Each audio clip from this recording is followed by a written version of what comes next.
AI आज हमारे जीवन में काफ़ी इम्पोर्टेंट रोल प्ले कर रही है। इसका ट्रेंड आजकल बहुत ज़्यादा हो गया है, लेकिन इसके इतिहास की बात करें तो सन 1900 से पहले ग्रीक दर्शन में रोबोट को इमेजिन किया गया था।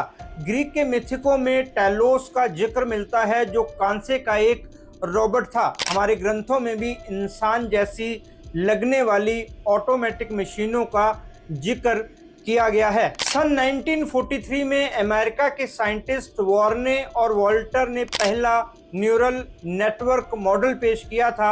उसके बाद 1950 में इंग्लैंड के कंप्यूटर साइंटिस्ट एलन ट्यूरिंग ने एक सवाल उठाया था कि क्या मशीनें सोच सकती हैं। उन्होंने एक आर्टिकल भी लिखा था जिसमें उन्होंने ट्यूरिंग टेस्ट का प्रपोजल रखा था। इस टेस्ट का पर्पस ये समझना था कि क्या कोई मशीन इतनी इंटेलिजेंट हो सकती है कि वो बिल्कुल इंसान की तरह सोच सके, जवाब दे सके, बात कर सके। मतलब इंसान और मशीन की बातचीत में कोई ज़्यादा अंतर ना हो, बात करने वाले को पता ना चले कि उसकी बात किसी मशीन से हो रही है या किसी इंसान से। इसी वजह से ट्यूरिंग को एआई का पिता माना जाता है। सन 1956 में अमेरिका में हुई डार्टमाउथ कॉन्फ्रेंस में एआई मतलब आर्टिफिशियल इंटेलिजेंस शब्द का यूज किया गया। ये शब्द जॉन मैकार्थी ने दिया था। मतलब एआई का जन्म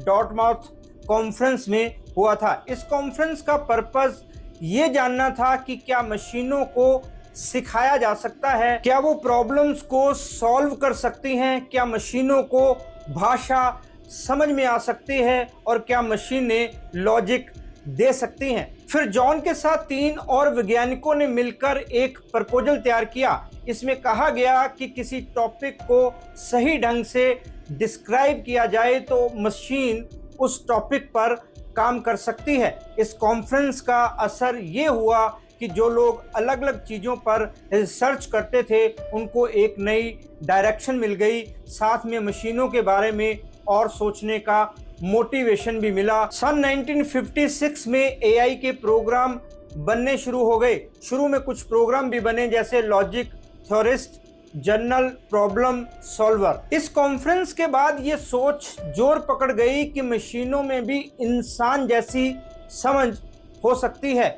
इससे पहले मशीनें केवल एक उपकरण थी जिनका इस्तेमाल मैथ के प्रश्नों को हल करने के लिए किया जाता था। सन 1964 में पहला चैटबॉट बना जिसका नाम था एलिजा।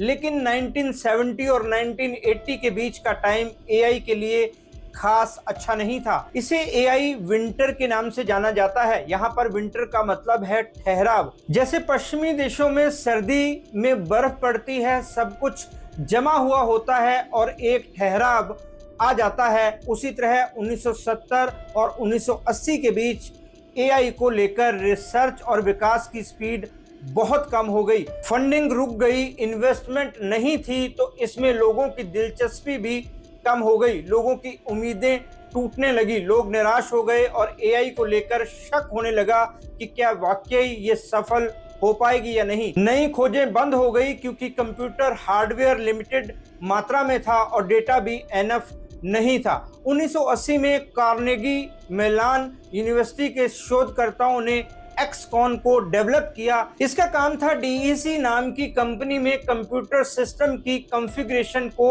ऑटोमेटिक करना। इससे पहले ये काम कंपनी के इंजीनियर करते थे, लेकिन उसमें ज़्यादा टाइम लगता था, गलतियों की पॉसिबिलिटी भी ज़्यादा होती थी। इससे टाइम सेव होने लगा, गलतियां लगभग खत्म हो गई। इसकी वजह से कंपनी के लाखों डॉलर की बचत हुई। इसे एआई की दुनिया का सबसे पहला सक्सेसफुल यूज माना जाता है। ये तो थी दूसरे देशों की बात।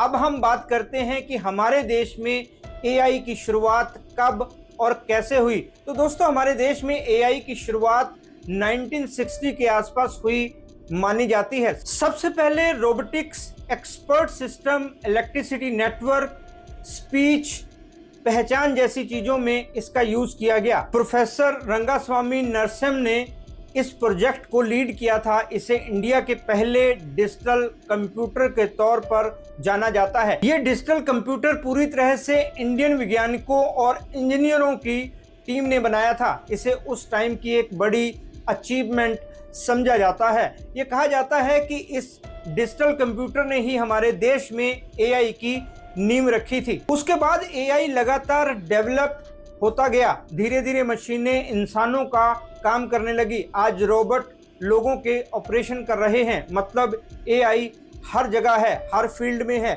लेकिन जैसा कि हर डेवलपमेंट के साथ होता है, एआई के बेनिफिट तो बहुत हैं लेकिन नुकसान भी हैं। नमस्कार दोस्तों, मैं हूं राहुल राय गुप्ता और आप मुझे डिटेक्टिव गुरु के नाम से भी जानते हो और हम करते हैं देश विदेश में पर्सनल और कॉर्पोरेट इन्वेस्टिगेशन। आज हम बात करने वाले हैं कि एआई का यूज करते समय आपको किन बातों का ख्याल रखना चाहिए। एआई का इंट्रो थोड़ा लंबा हो गया, लेकिन एआई की बात कर रहे हैं तो मैंने सोचा आपको इसके इतिहास के बारे में बताना जरूरी है। डिटेक्टिव होने के नाते मेरे पास ऐसे केस आते रहते हैं, जैसे किसी का डेटा लीक हो गया, किसी को धमकियां मिल रही हैं या फिर किसी ने एआई का यूज करके उनसे ठगी कर ली। ऐसे केसेस में मैं अपने क्लाइंट को काउंसलिंग देकर प्रॉब्लम को सॉल्व करने के तरीके बताता हूं।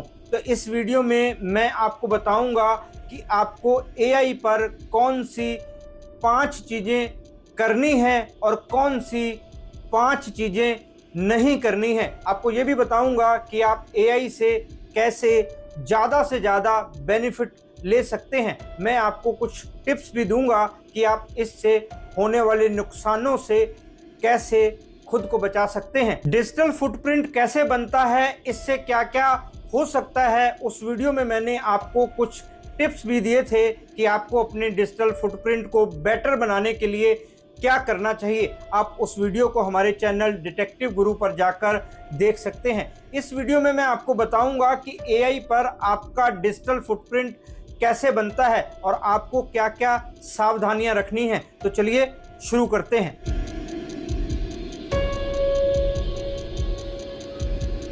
डिटेक्टिव गुरु